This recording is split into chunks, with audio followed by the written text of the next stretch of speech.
حضرت امیر کائنات حضرت علی ابن ابی طالب علیہ السلام نہج البلاغہ کے اندر ارشاد فرماتے ہیں کہ من نسب نفسه للناس اماما فلیبدأ بتعلیم نفسه قبل تعلیم غیرہ۔ بیان فرماتے ہیں کہ اگر کوئی شخص چاہتا ہے کہ اپنے آپ کو لوگوں کا امام بنائے، لوگوں کے لیے رول ماڈل بنائے، لوگوں کے لیے حاکم اور رہنما قرار دے، رہبر اور لیڈر بنانا چاہے، اگر اپنے آپ کو لوگوں کا لیڈر بنانا چاہے فَلْيَبْدَأْ بِتَعْلِيمِ نَفْسِهِ، تو لوگوں کو سکھانے سے پہلے خود اپنے آپ کو تعلیم دے اور خود اپنے نفس کا تزکیہ کرے قبل تعلیم غیرہ، دوسروں کو سکھانے سے پہلے۔ تو یہ بہت ضروری ہے کہ حتیٰ انبیاء کو حکم یہ دیا گیا ہے کہ پہلے خود تربیت نفس ہو اور اس کے بعد تربیت قوم ہو، اور یہی انداز ہمیں قرآن مجید کی آیات کے اندر بھی نظر آتا ہے۔ سورہ صف سورہ نمبر 61 آیت نمبر 2، اس میں ارشاد ہوتا ہے بسم اللہ الرحمن الرحیم یا ایھا الذین آمنوا لما تقولون ما لا تفعلون۔ اللہ اکبر۔ یہ آیت جتنی برادران کے لیے سخت ہوگی اور جتنی سامعین کے لیے سخت ہوگی اتنی اس سے زیادہ ہمارے لیے سخت ہے، کیونکہ ارشاد ہو رہا ہے کہ اے صاحبان ایمان،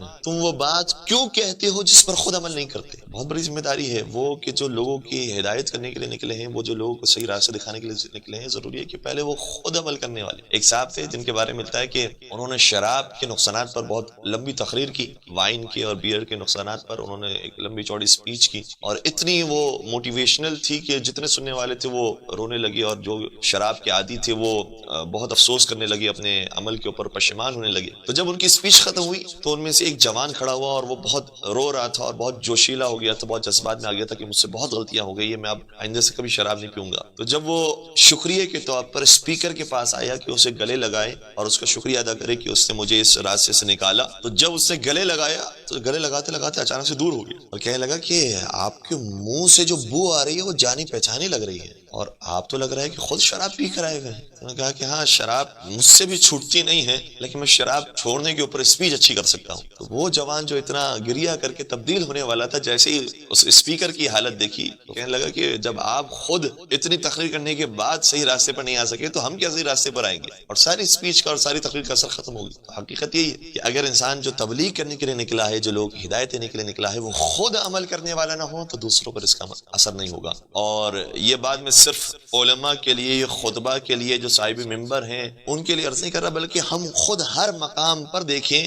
تو کسی نہ کسی کے لیے ہم رول ماڈل ہوتے ہیں۔ اگر کوئی باپ ہے تو وہ اپنی اولاد کے لیے رول ماڈل ہے، کوئی ماں ہے اپنی اولاد کے لیے رول ماڈل ہے، اس طریقے سے گھر کا کوئی بھی بڑا فرد ہے۔ ہم چاہتے ہیں کہ ہمارے بچے نماز کی طرف آ جائیں، ہم چاہتے ہیں کہ لوگ آزاداری کی طرف آئیں، ہم چاہتے ہیں کہ ہمارے بچے مجلسوں کے اندر شریک ہوں، لیکن یہ اس وقت ہوں گے جب خود انسان عمل کرنے والا ہو، تو آہستہ آہستہ خود بخود اولاد اس کی طرف دلچسپی لینا شروع کر دے گی۔ اور یقیناً آپ تمام کے گھروں کے اندر یہ مثالیں موجود ہوں گی کہ جب ماں باپ خود سجدگاہ رکھتے ہیں نماز پڑھنے کے لیے تو بچے چاہے وہ 2 برس کے ہوں، 3 برس کے ہوں، وہ خود بخود آ جاتے ہیں پیچھے نماز پڑھنے کے لیے۔ انہیں کہا نہیں ہوتا ہے کہ تمہیں بھی نماز پڑھنی ہے، لیکن وہ دیکھ رہے ہوتے ہیں کانسٹنٹلی کہ ہمارے ماں باپ اول وقت میں نماز پڑھ رہے ہیں، واجب نماز کبھی قضا نہیں کرتے ہیں۔ تو جیسے ہی ماں باپ نماز پڑھنے کے لیے کھڑے ہوتے ہیں تو فوراً سے بچے بھی نماز پڑھنے کے لیے آ جاتے ہیں۔ ٹریننگ کے لیے بہت ضروری ہوتا ہے کہ انسان پہلے خود عمل کرنے والا ہو اور پھر دوسروں کو تبلیغ کرنے والا ہو۔